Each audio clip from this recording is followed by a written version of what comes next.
Najljepši dio Eskişehira po mom skromnom mišljenju je Sazova park u kojem se nalazi ovaj divni prizor iz zamene koji vidite. Izgleda poput Disneylanda, zar ne? Nikako ne možete doći ovdje i ostati neraspoloženi, biti neraspoloženi. Najprije zbog predivne prirode koja me okružuje i koju vidite iz zamene i ljudi uživaju iako vrijeme nije najtoplije.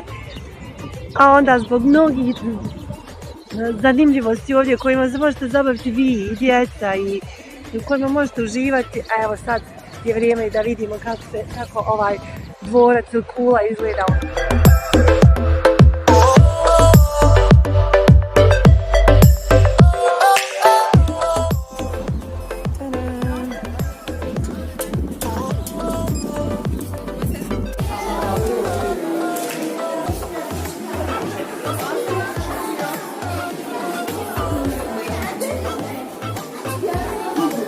Mjesto na kome se trenutno nalazimo je upravo.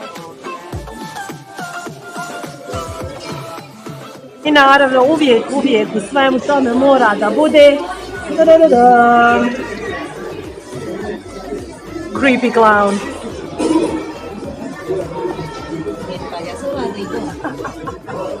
Bajka se nastavlja od Pepeljuge i zamene.